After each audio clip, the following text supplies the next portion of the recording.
Bien, alors, je poursuis mon propos sur la modulation au troisième degré, la modulation à la tierce supérieure. Je prends pour ça un exemple que j'ai donné dans le cahier qui se trouve donc page 38. Il s'agit du nocturne de Chopin opus 48 numéro 2, il est en Fa dièse mineur et dans cette section de la mesure 5 à la mesure 11, on a deux modulations, plus exactement deux emprunts. Il est difficile de dire emprunt ou modulation. En fait, techniquement, il s'agit bien sûr de la même chose.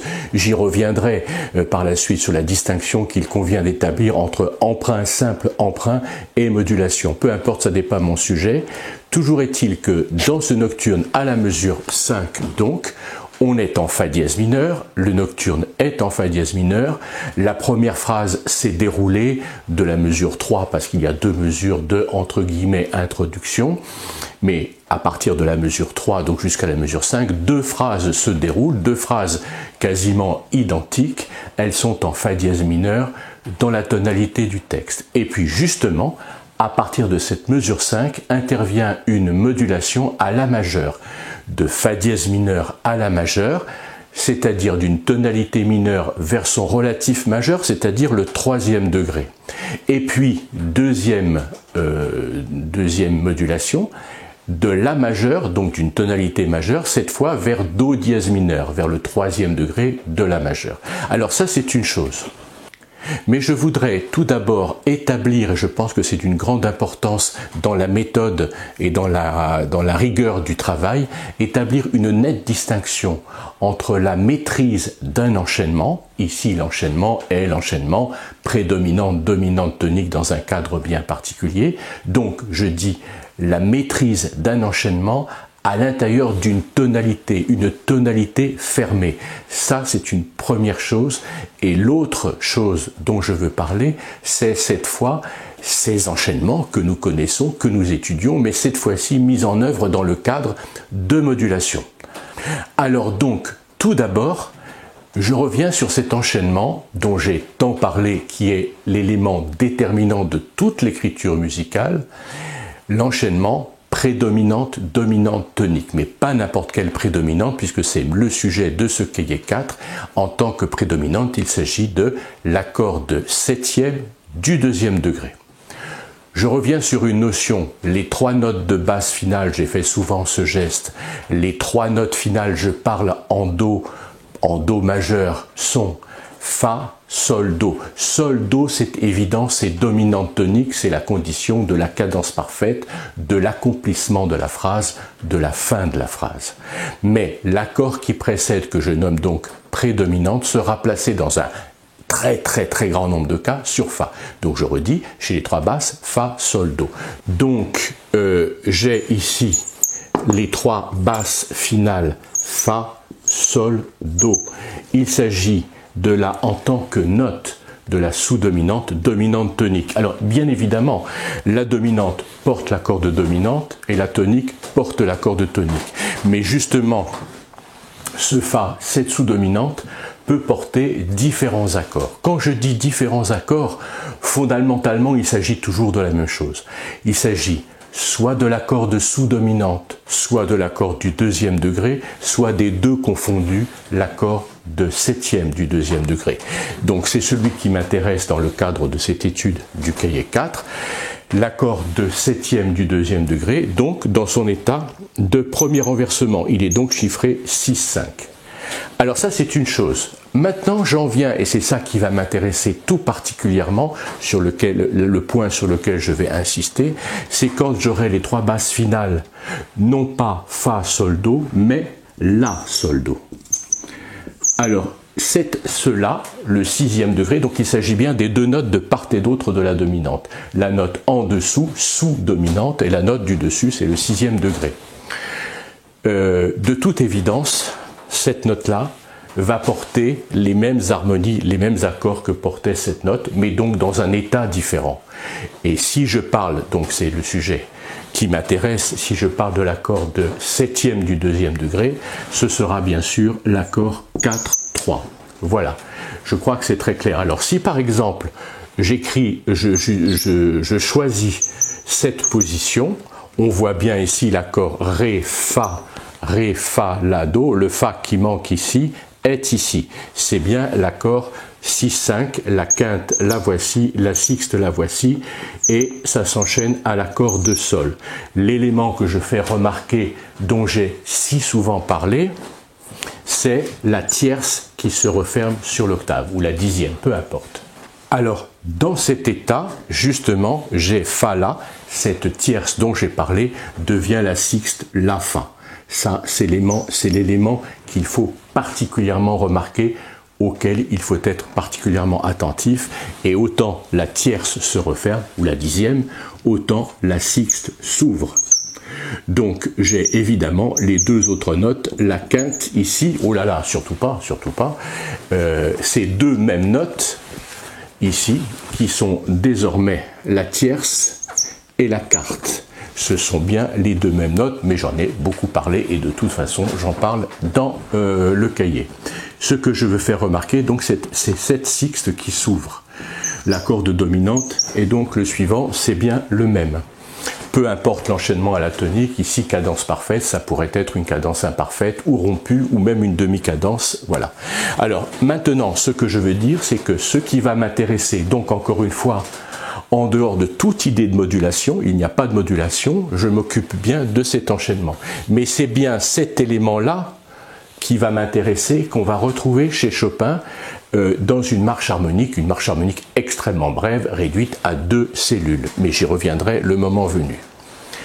Ce que je veux dire, c'est que on va avoir donc les trois basses, La, Sol, Do, mais on peut avoir bien sûr en mineur, alors j'insiste beaucoup sur cet aspect parce que ça va vraiment être la situation qui va nous intéresser, c'est que le La, au lieu du La, c'est La bémol, autrement dit le Fa il n'y en a qu'un, enfin il pourra y avoir évidemment les trois basses, n'oublions pas, non pas, je parle d'autre chose, non pas Fa, Sol, Do, mais Fa dièse, Sol, Do. Bon, ça c'est une chose, mais ici, au lieu du La, je peux avoir le La bémol, il s'agit donc du contexte mineur, mais attention, bien sûr le La bémol appartient au mode mineur, mais je peux avoir le La bémol dans un cadre majeur, auquel cas, il est un emprunt au mineur. Voilà. Alors maintenant, j'attire l'attention une fois de plus sur la sixte qui s'ouvre, et puisqu'il y a sixte qui s'ouvre, La bémol Fa qui s'ouvre sur l'octave Sol Sol, de toute évidence, cette sixte pourra être augmentée. J'écris l'accord complet, le Ré et le Do, j'écris l'accord de dominante. Cet accord n'est plus simplement un accord 4-3. En fait, si, c'est toujours un accord 4-3. C'est toujours un accord de quarte et tierce. La quarte est là, la tierce est là, donc c'est toujours un accord de quarte et tierce, mais j'y ajoute l'augmentation de la sixte. Je fais donc une autre observation. Alors déjà, dans ce premier point sur lequel je veux insister, c'est que ces deux écritures sont absolument équivalentes. Je peux avoir la sixte simple, qui est ici une sixte majeure, La bémol Fa, ou augmentée, mais l'écriture est fondamentalement, si j'ose dire, la même. On le voit bien. Alors, ce que je voulais dire aussi, c'est qu'on va trouver, ce n'est pas le cas dans l'exemple qui va nous intéresser, mais je le dis quand même, le Fa dièse, l'augmentation de la sixte en Fa dièse, est la création, le Fa dièse est la sensible de Sol. C'est un emprunt au ton de Sol. C'est donc bien une sensible secondaire, une sensible momentanée, mais une sensible tout de même. Eh bien, comme toutes les sensibles, comme la sensible, la vraie, si j'ose dire, elle est susceptible, elle doit monter à la tonique. Ici, c'est bien le cas, le Fa dièse monte vers le Sol, dans le cadre de cet emprunt bref à Sol. La sensible, disais-je, monte à la tonique, c'est sûr, mais elle peut aussi être abaissée chromatiquement, abaissée d'un demi-ton, je veux dire, et donc l'enchaînement, au lieu d'être celui-ci, La bémol, Ré, Fa dièse, Do, pourra être Sol, Ré, mais Fa bécard, et le Si ici. Donc ici, on aura un accord de la septième de dominante. C'est-à-dire que l'accord de dominante aura sa septième dans la mesure où la sensible s'est abaissée. Je redis au passage que les sensibles abaissés d'un demi-ton deviennent des septièmes. Donc c'est le cas ici. Par exemple, c'est le cas, ça me vient en tête, mais les exemples sont innombrables, absolument innombrables, mais c'est le cas dans les deux fameux accords de Tristan dans l'opéra Tristan et Isolde, les tout premiers deux accords de l'opéra, où on est dans un contexte de La mineur, on a la sixte augmentée Fa, Ré dièse, et quand le Fa de la basse descend sur le Mi, le Ré dièse qui devrait éventuellement monter en tant que sensible vers le Mi, s'abaisse en Ré bécard. C'est une parenthèse. Puisque je suis aux parenthèses, j'évoque, mais alors vraiment extrêmement rapidement, je n'entre pas du tout là-dedans aujourd'hui, mais je le dis au passage, on va trouver cet enchaînement dans le prélude numéro 8, je crois que c'est le 8e qui est en Fa dièse mineur, encore Fa dièse mineur de Chopin, prélude en Fa dièse mineur, où on va trouver cet enchaînement justement. Voilà. Mais j'y reviendrai si toutefois je m'attelle à l'analyse de ce prélude, ce qui m'intéresserait beaucoup, mais enfin tout ça prend du temps. Voilà, je clôt cette parenthèse. Alors aujourd'hui, ce qui va m'intéresser, donc, c'est cet élément-là. Et cette prédominante, ou plus exactement ce sera celle-ci, encore une fois, j'ai établi l'analogie entre les deux. Fondamentalement, c'est la même chose. Sixte augmenté ou pas, c'est la même chose. C'est bien cet enchaînement-là qu'on va trouver, mais qui va avoir chez Chopin un rôle modulant. Car on sera dans un cadre qui est Fa dièse mineur, et ce sera donc la modulation à la majeure. Mais j'y reviens de toute façon plus concrètement avec le texte.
Alors, j'en viens donc à présent à la tonalité de La majeur. Je montrerai dans un deuxième temps la modulation de Fa dièse mineur à La majeur.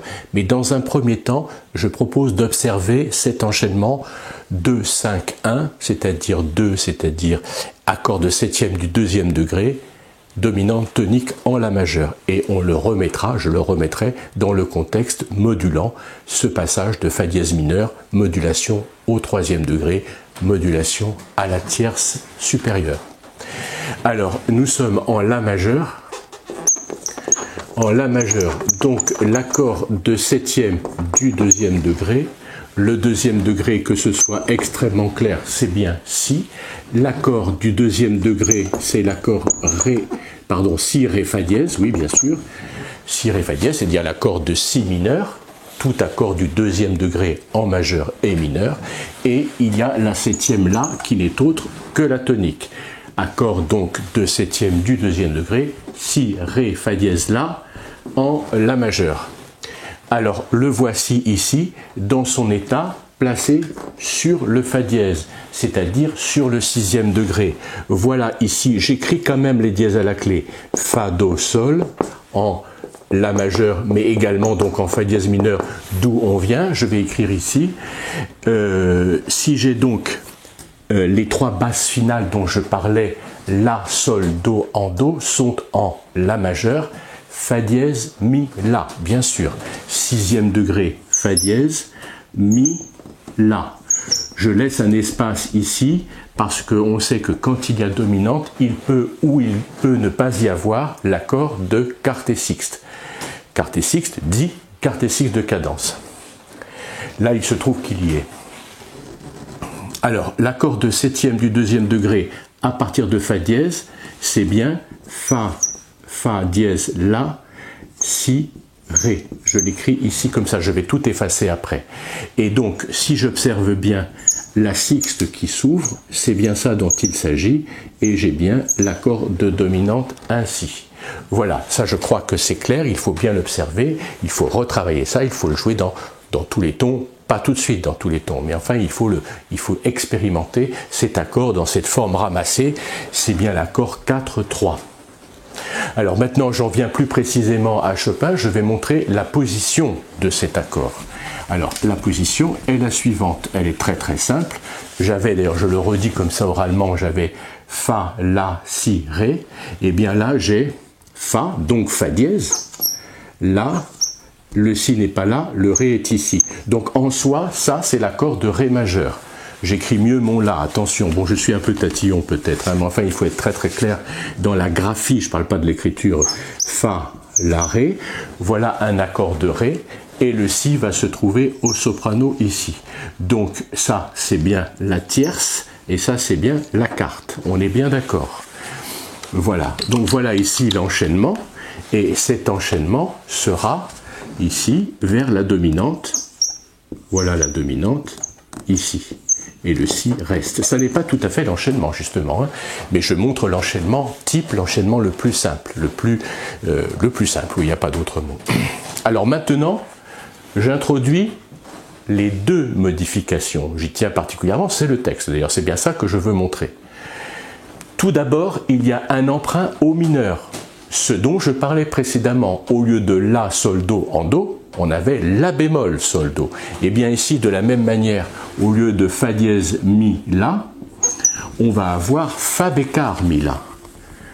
Voilà, Fa bécard. Donc déjà, le premier élément ici, Fa bécard, Mi, La, c'est déjà l'emprunt au mineur. J'en profite pour dire, je ferai par la suite une petite vidéo extrêmement brève pour parler de ça. J'ai longtemps hésité à le faire, je le dis dès aujourd'hui. Sur la notion de ce que j'appelle personnellement note générique. Plusieurs de mes élèves au conservatoire m'avaient entendu utiliser ce terme, note générique. Je m'explique. C'est une technique extrêmement importante qui donne une souplesse de réflexion. Je suis en Do. Le sixième degré est là. C'est bien la note placée un ton au-dessus de la dominante. Do, Sol, La. Si j'emprunte au mineur, ou bien si je suis en mineur, le La sera La bémol. Eh bien, ce que je veux dire, c'est que je vais utiliser le terme La bémol comme étant note générique signifiant sixième degré en mineur. Donc ici, j'espère me faire comprendre, le Fa bécard, c'est un La bémol générique. C'est le sixième degré du mode mineur, en tant qu'emprunt ou en tant que mineur directement. Voilà, bon, parenthèse close, j'aurai l'occasion d'y revenir. Alors là, c'est le premier aspect. Donc c'est l'accord 4-3 avec emprunt mineur. Et puis, il va y avoir l'augmentation de la sixte, donc Ré dièse ici, donc dièse 6. On est bien d'accord qu'on retrouve ce que j'avais dit précédemment. Voilà dans un premier temps l'harmonie que je voulais montrer en dehors du contexte modulant. Mais là, je vais la montrer maintenant dans le contexte modulant.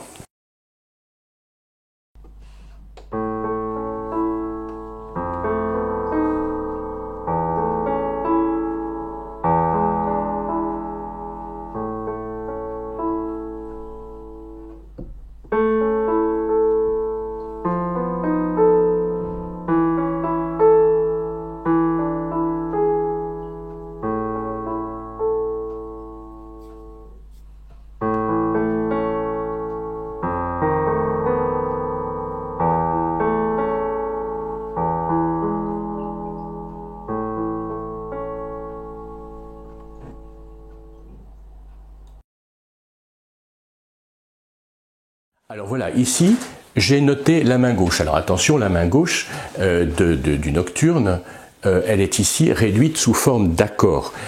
tandis que dans le texte, évidemment, elle est sous forme d'arpège, hein, un arpège un peu ondulant. J'y reviendrai, mais en tout cas, ici, c'est une écriture que j'oserais qualifier de synthétique. Hein. Enfin, elle n'est pas synthétique, puisque toutes les notes y sont, entendons-nous bien, mais enfin, sous forme d'accords ramassés.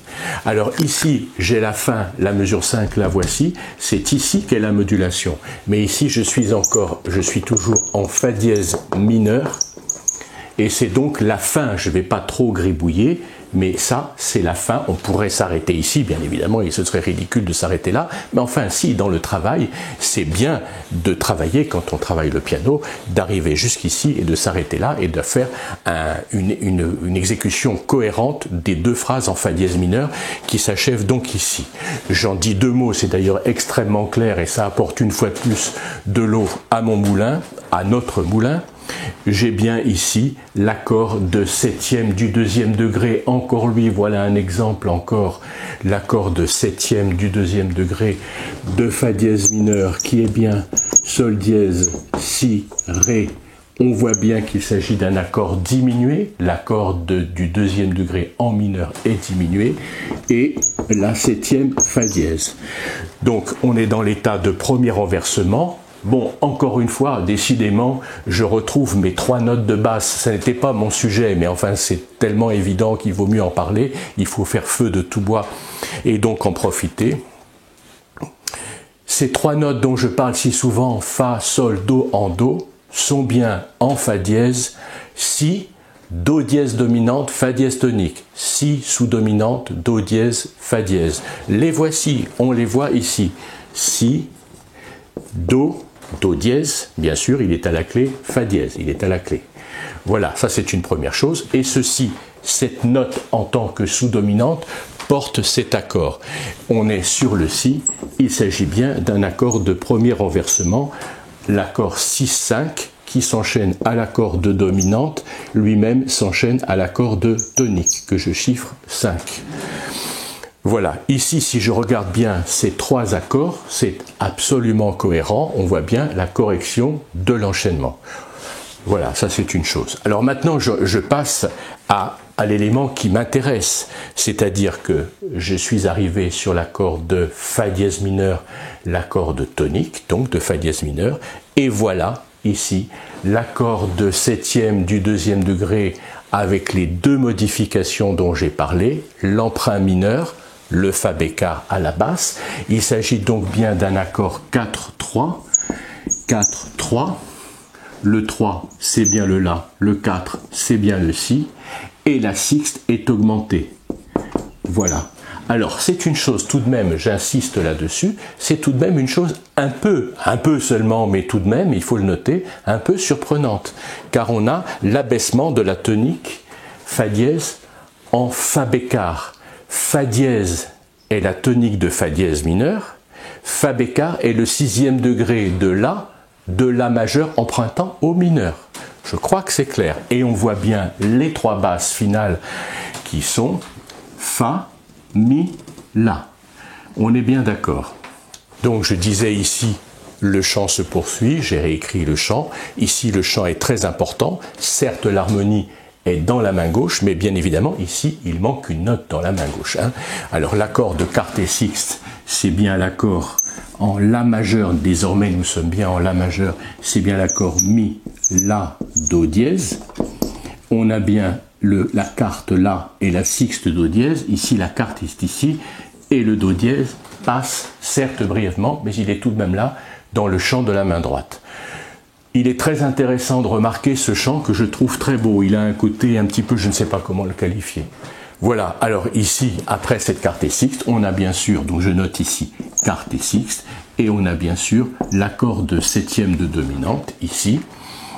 On le voit bien, Mi, Sol dièse, Ré, il est tout à fait clair, et on arrive sur l'accord de tonique à l'état fondamental. Donc je crois que cet exemple me paraît très clair, et je montre ici, c'était le but de cette vidéo et du texte dans le cahier 4, je le remontre ici, je pense que c'est important de le voir, de prendre le temps de l'observer. On va le trouver dans d'autres endroits, dans d'autres œuvres, bien évidemment.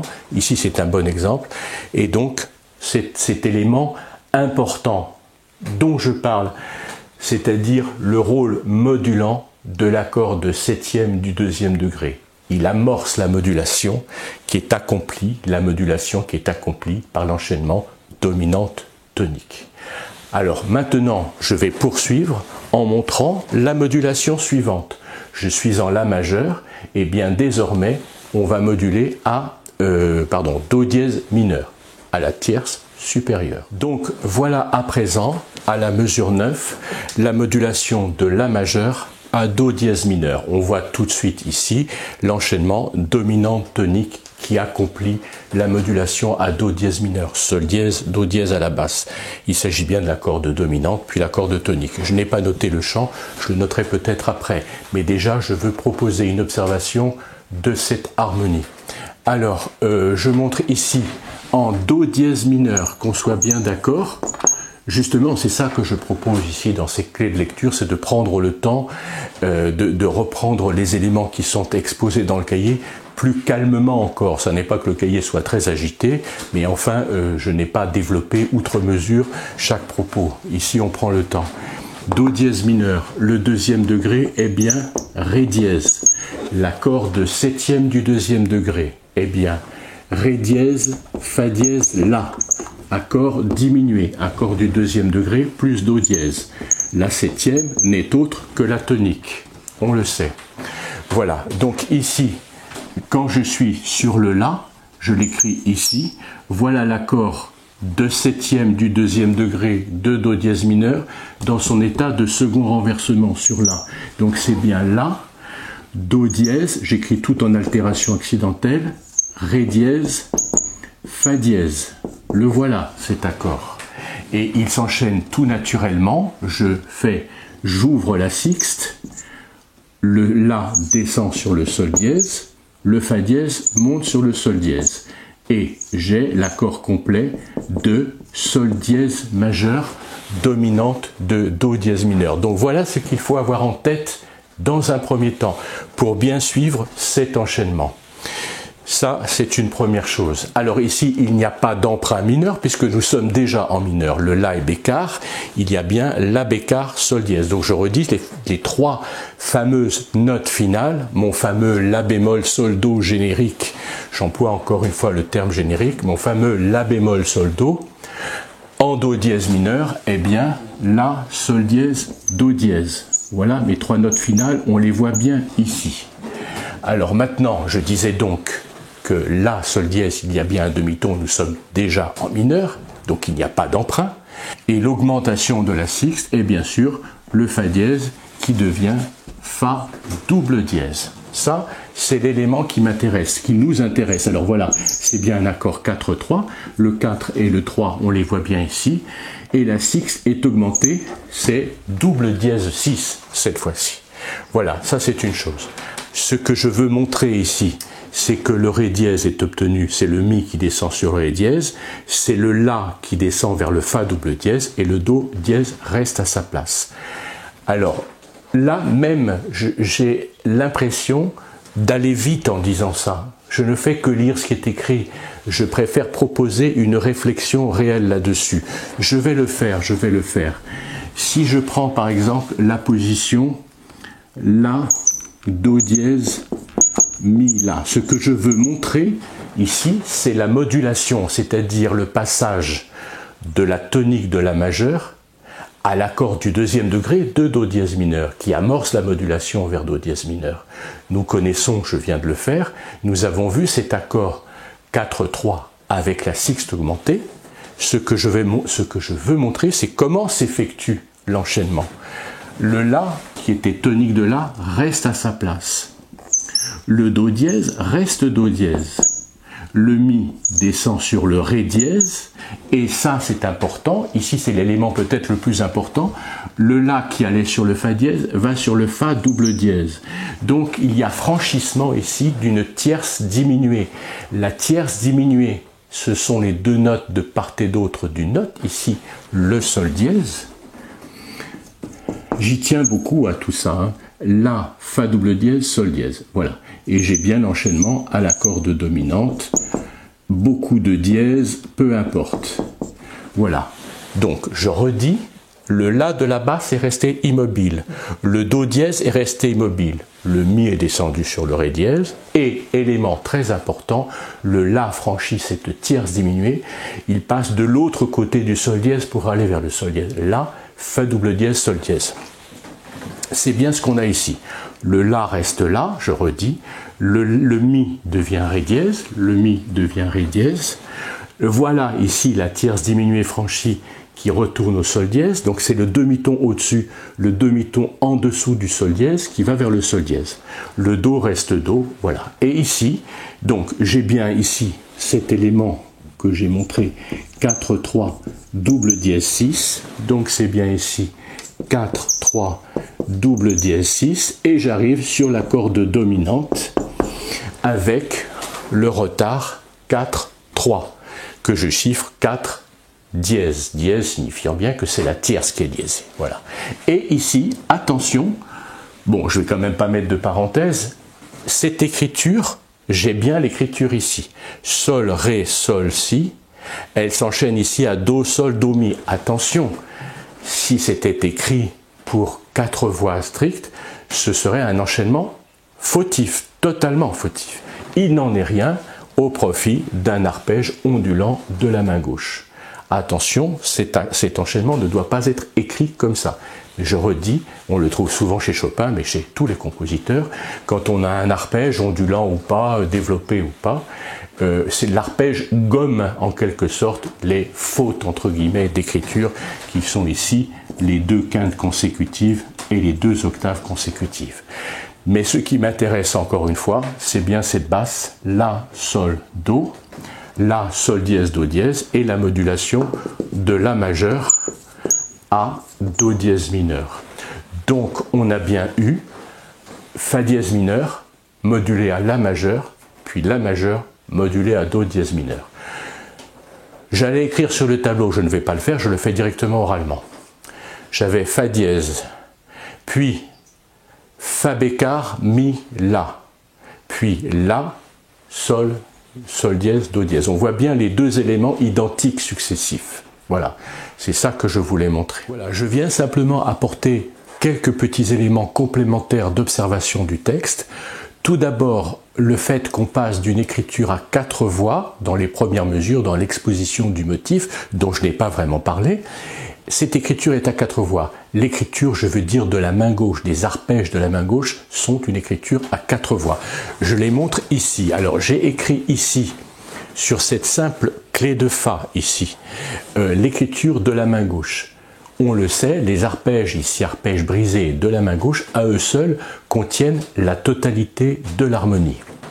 Alors, voici ici cette écriture à 4 voix, et j'ai réécrit juste en dessous cette écriture à 4 voix. On le voit parfaitement bien.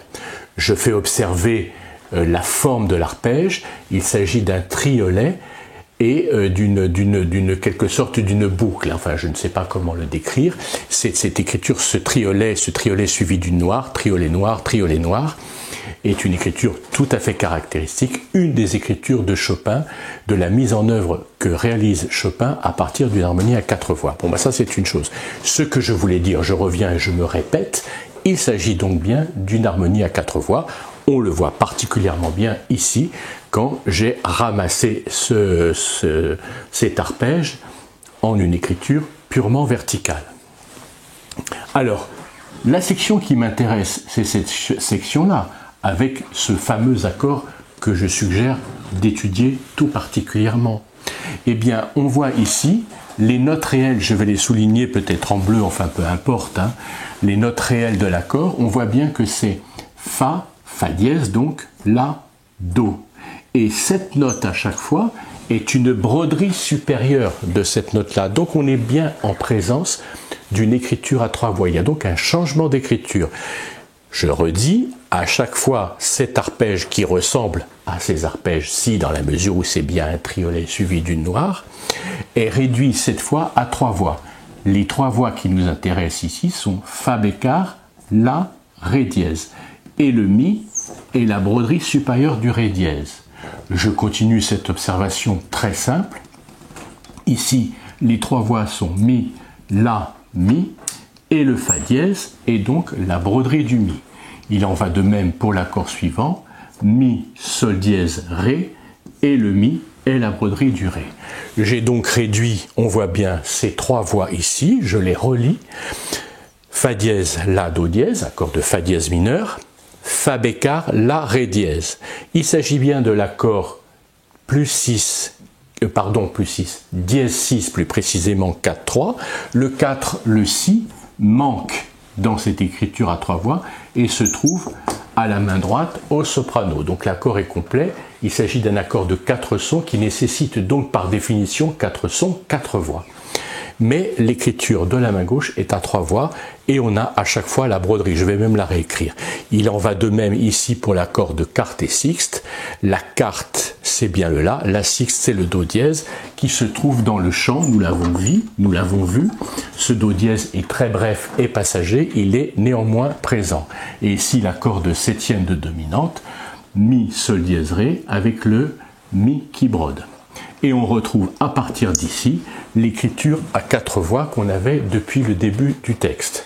Voilà, c'est une simple petite observation qui est quand même très intéressante sur un autre plan que le plan de l'écriture proprement dit, qui est intéressant sur le plan de l'écriture du piano. Voilà. Je tenais tout simplement à le signaler.